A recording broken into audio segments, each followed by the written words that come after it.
I'm Ann Dart. I'm Tracy Stormy. And I'm Kathy Knight. And together we are It Was a Dark and Stormy Book Club, a podcast for mystery lovers. Welcome.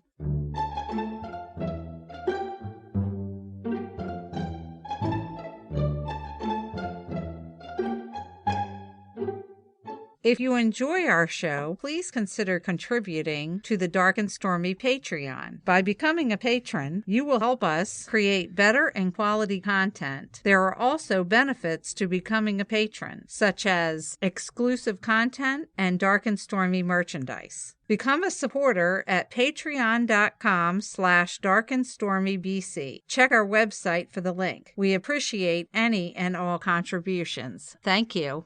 Hello and welcome to episode 117. We have a bonus in Agatha's Footsteps episode this month with Laurie R. King. Laurie R. King is the New York Times bestselling author of 27 novels and other works, including the Mary Russell-Sherlock Holmes stories and the Kate Martinelli series. She has won an alphabet of prizes from Agatha to Wolfe, been chosen as a guest of honor at several crime conventions, and is probably the only writer to have both an Edgar and an honorary doctorate in theology. She was inducted into the Baker Street Irregulars in 2010 as the Red Circle. The 16th in Laurie R. King's Mary Russell and Sherlock Holmes series called Riviera Gold comes out today. It's summertime on the Riviera, and the jazz age has come to France's once sleepy coastline. Mary Russell and Sherlock Holmes find themselves immersed in the social scene of American expatriates who spend their days on the beach and their evenings in villas filled with music and enthralling conversation. And even more enticing is the nearby Monte Carlo, where fortunes are won,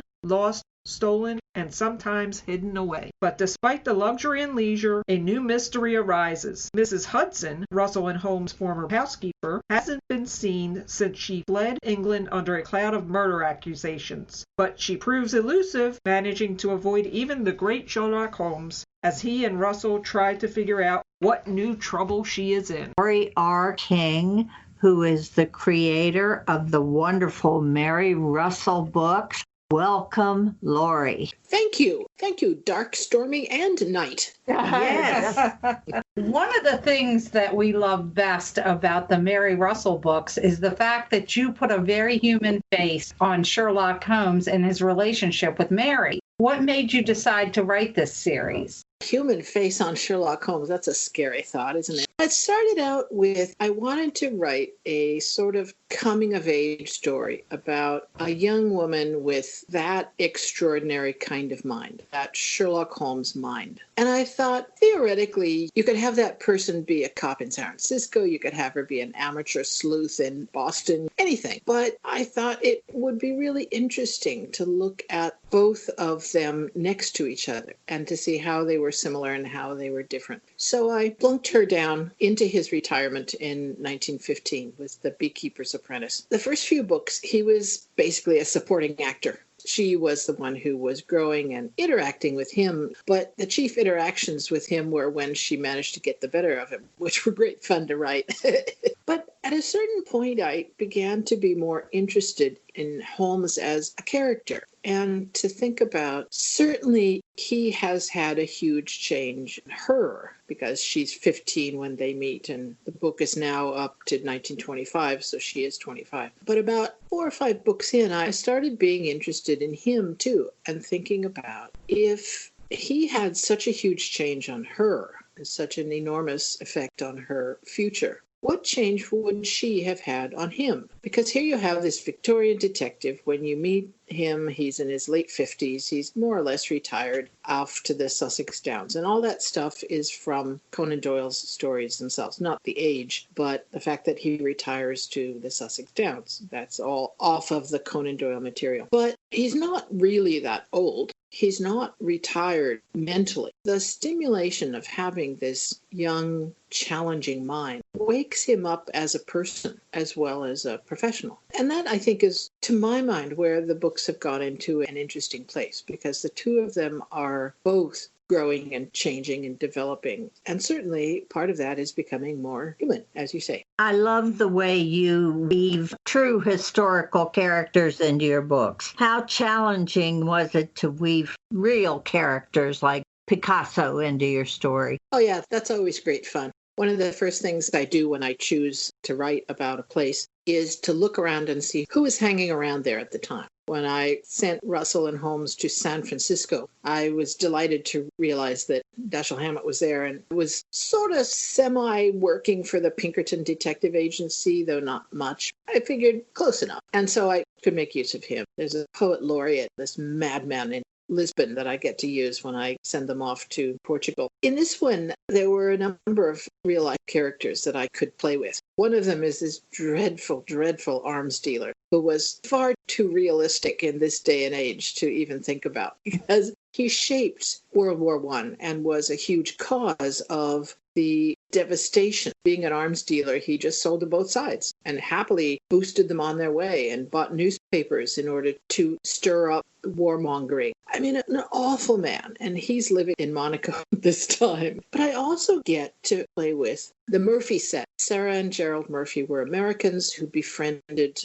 all the American artists and writers who landed in Paris after the Great War, partly because it was Paris, partly because it was so cheap in Europe, and partly because they didn't have prohibition. So the Americans just sort of moved in en masse. And Sarah and Gerald Murphy befriended them, discovered the south of France and how lovely it was in the summertime, because nobody from Northern Europe went there in the summertime. It was far too hot for them. But they bought a house there. They invited their friends, people like Picasso and Hemingway, Fitzgerald, Zelda Fitzgerald. All these people came wandering through, and I thought, I must have the Murphy set. It was this kind of balance between Basil Zakharov, the Russian arms dealer, and Sarah and Gerald Murphy and their influx of artists and writers. It was just such a delight. In your new book, Riviera Gold, you take this book to Monaco. Did you get a chance to go there to research? I was there about 10 years ago, and I'm sure it looked a lot different than in the 20s. What inspired you to take the story there? It's one of those things that you stick a phrase in a book, and sort of in the back of your mind, you tuck this thought in of, well, since they've been to Japan, I'll really have to go there sometime myself. And so you plan your entire life around this phrase that's in a book. In a similar way, a couple of books ago, in the one called The Murder of Mary Russell, Mrs. Hudson, their longtime housekeeper, his landlady when he lived in Baker Street, has had to flee England. She disappears out of England. Mary Russell is so upset because she can't bear not knowing where Mrs. Hudson is going. And she says, where are you going to go? And Mrs. Hudson says, I've always been fond of Monte Carlo. Well, that was a sort of throwaway line. When I was in Europe a couple years ago, I thought I really should go, right? So I'd been in Vienna and I flew to the south of France and we went there. There was a hotel that plays a role in Riviera Gold called the Hermitage Hotel. And I stayed there for a couple of nights, which was all I could afford. And I really couldn't afford that because it's just hugely expensive. Most people like us who go to Monaco tend to day trip in from the south of France when they it costs them a quarter that amount. But I thought I really have to stay at least a night or two in this place. And it was just so fabulous because it's a different world. You look out the window of your hotel room and there's these ships that if all of your income went just for that ship for the rest of your life, you couldn't even pay for half of it. And yet they're sitting there with nobody on it because the owners are elsewhere. And you think, I will never have money. Yes, I saw a ship docked there that had a crystal chandelier hanging just over the entryway. I was like, what? With a helicopter pad on top. Ships with helicopter pads on them. I'm not by nature a socialist. I tell you, if I'd been in France at the time of the revolution, I would have set fire to Versailles. Versailles would not have been standing when I finished. You look at those ships and you think, there's something wrong with this. But that doesn't really enter into the story much, other than the fact that Basil Zakharov controls the world. But yeah, I always go to the places I'm writing about because I don't think you can really set your characters there if you haven't at least wandered through yourself. I have to spend a long time, and inevitably I'll find that there was someplace I turned out to really need and I didn't get to it. Try your best. It's tough work, but somebody's got to do it. Oh, how we suffer for our art. Mrs. Hudson has always been a beloved background character in the Sherlock Holmes stories, and now you've written not one, but two stories that focus on her. And you've kind of finished up telling about her past in Riviera Gold. Will she ever show up in another Mary Russell book? This is always an interesting question, isn't it? I'm not one of those writers who really plans out what she's doing. I don't outline an individual book and I don't lay out the story arc for a series. I'm always astonished when people say, oh, yes, there's going to be 10 books in this series and they're going from here to there and they haven't even finished book one. How does your brain work? Because mine doesn't work that way. I would love to do more of Mrs. Hudson, and I think that she probably will, if not do an actual spin-off series, which would be fun. I would like to do her as a reappearing character, perhaps not in England because she would be arrested if she went there. I seem to have a number of characters now who are outside of England and keep reappearing, and she's, I think, going to be one of them because I really like writing this old lady character. I had a lot of fun with Mrs. Hudson. She's 69 when you meet her, and there's flashbacks to the time when she was in her 20s. And she had a wild youth, as a number of 69-year-old women do, which is astonishing to think of. Do you three ladies remember the 60s? Because I do. Oh, yes, I remember. I was right there in the middle of it. Yeah, and you look at your grandchildren and think, yeah, nothing new under the sun. Exactly. Sir Arthur Conan Doyle's creation of Sherlock Holmes has been used for inspiration for a number of authors, some more successfully than others. What do you think is paramount in successfully portraying a new version of Sherlock Holmes? I think one of the reasons why people can write so many slightly different Sherlock Holmes versions is that Conan Doyle's descriptions of Holmes himself are very minimal. It's really interesting when you go in and actually analyze what you know about the character, other than the fact that he's rude to Watson, doesn't like women, he smokes too much, that kind of stuff. When you look at what he actually gives way in the stories, there's not an awful lot there, which leaves an awful lot of scope for people like me to come in and say, well, actually, having said that, that I think is sometimes problematic for people who are writing actual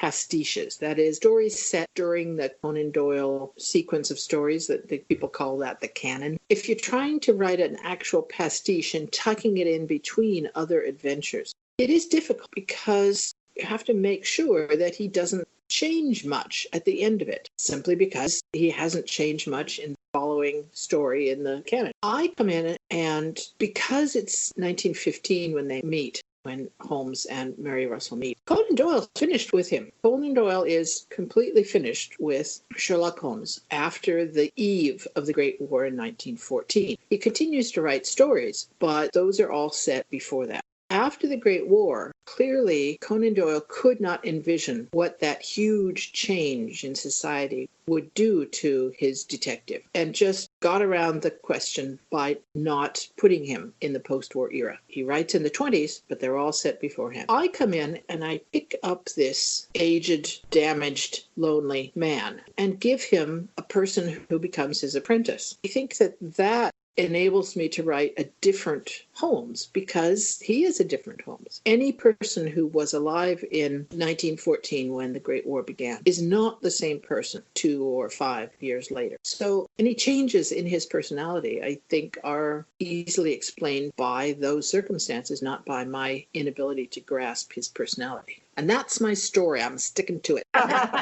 It's like you can say now, before the pandemic and after the pandemic, I think that you will see a lot of change in people. Yeah, one can hope for the better. Yes. I keep seeing things that make me think, this is really the way things should be done. And things that are very clear saying, this is really not the way things should be. If only we can hold on to that afterwards. Well, in addition to your best-selling writing career, you somewhat incongruously hold an MA and an honorary doctorate in theology. Can you explain how that came to be, and does it help you in any way in your writing? You don't think this is a logical progression? When I was at university doing my undergraduate work, what interested me was archetypal psychology, Jungian psychology. I did my BA thesis on the role of the fool in Western culture, the holy fool. I then went on and did a master's in Old Testament theology because I thought I really need to know something about